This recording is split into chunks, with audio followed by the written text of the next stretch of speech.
As we reported yesterday, the Trump administration has named a new nominee for the CDC director.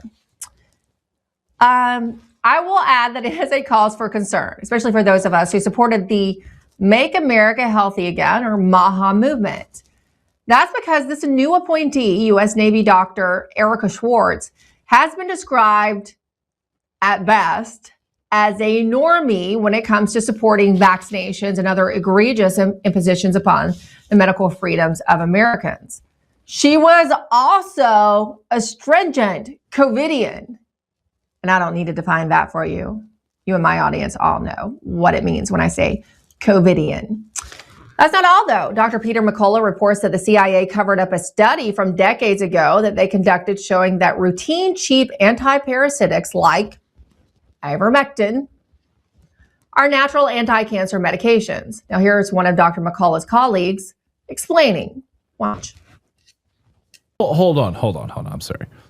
The CIA 50 years ago knew that there was evidence that taking an anti-parasitic like ivermectin could reduce tumors, and they classified it and hid it? Correct. It was a Soviet study.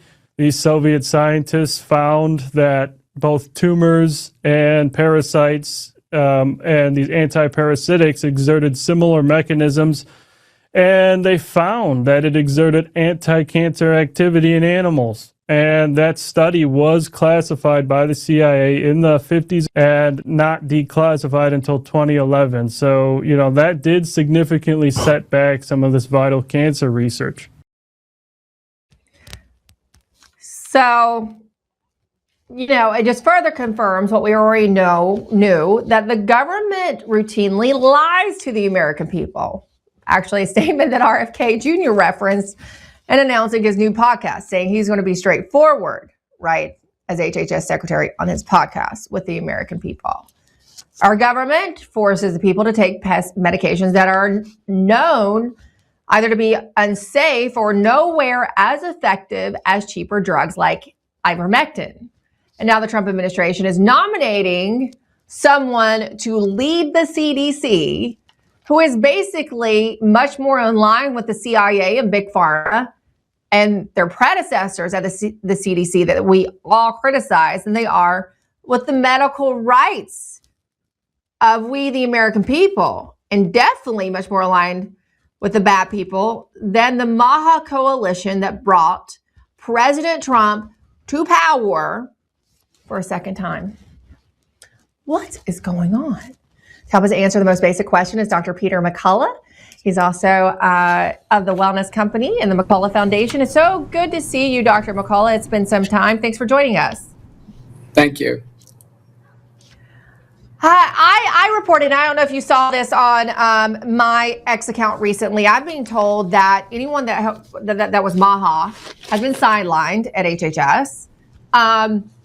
And that RFK Jr. is now surrounded by big pharma lobbyists at HHS. And I would say, I don't need insiders to tell me that. And you probably don't need in the audience us to tell you that, because this latest CDC pick basically confirms that to the public. What say you, Dr. McCullough? Yeah, I'd say let's give her a chance. Erica Schwartz, she's got a really impressive government resume. And let's see if on this pick, the ship can start to be turned from within the government. She seems like a very good foot soldier. And, she was in the office of the Surgeon General under the Trump administration and in the first Trump administration. Let's see if some progress can be made. If she has concerns now regarding COVID-19 vaccines and excessive childhood vaccination, we're going to have an awakening from within at some point in time. What RFK has had challenges doing is what's called radical transparency. We're not seeing that. And then bringing in external people as these transformational change agents, it really hasn't worked out so far. It certainly hasn't. I'll have to say I'm really surprised, and good on you for giving the new CDC nominee an opportunity. I actually feel because she was under the former Trump Surgeon General, who I remember him when he was there, Nice guy. I liked him. I liked him as a person, but he promoted masks, endlessly. He was very pro, let's push these jabs as hard as we can. He was not pro therapeutics like ivermectin. Funny story though about the former Surgeon General who she worked under, right? I was pregnant at the time in 2020 with my second child. I mean, I was about to pop too. Still going to the White House. I'm sending a Secret Service at the security gate with all these male reporters, who they didn't love me on the best day, and they certainly didn't love me when they thought that I was going to give birth right there on the White House grounds. But the Surgeon General did assure everybody that he could deliver the baby if I did go into immediate labor. And you just seen those reporters' faces, like the AP and the Hill, they all went white as a ghost. So that reminded me of that. Sorry, I digress. Just a funny little story now that we're talking about 2020 and the Surgeon General. But is there anything, obviously she, has a lot of education, but you feel that perhaps she's not a committed COVIDian and that she's not totally owned by Big Pharma? She's been very pro-mandates for vaccines. I know, but she was under the prior Trump administration. She knows where the sentiments are in the country. And you're right, Maha helped Trump get elected. Remember, she's going to be very effective from within. So if she starts to initiate research on, let's say, COVID vaccine safety, and she begins to call together investigations on the origins of the autism epidemic, she'd be a lot more effective as a CDC director than somebody from outside, because she's going to be respected by the 12,000 CDC employees. So, I do like this idea of trying to pick an inside candidate and be effective in government. Okay, I see what you're saying. And if she does that, you're right. It's harder for them to discredit her. As opposed to maybe some of the candidates that we would have loved to have seen. So that makes sense to me. I can agree with you there. I do want to get to the cancer cover-up, right? The therapeutics for cancer, because every day we're hearing news that somebody else has turbo cancer, right? Our loved ones who didn't listen to us on the jabs and might now be experiencing turbo cancer.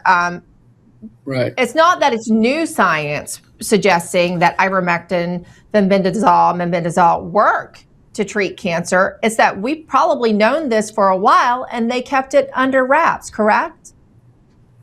Correct. So what may have happened is the CDC, the government agencies, in this case, the intelligence community, the CIA, they're distrustful of information from Russia. You can imagine Cold War era, Russia may have an innovation on cancer. They're afraid that it could mislead our country if it was incorrect. Now, it turns out the anti-cancer properties of ivermectin and mebendazole now are well solidified in the literature. In fact, Johns Hopkins has a patent on the use of mebendazole as an anti-cancer agent, and they're advancing forward.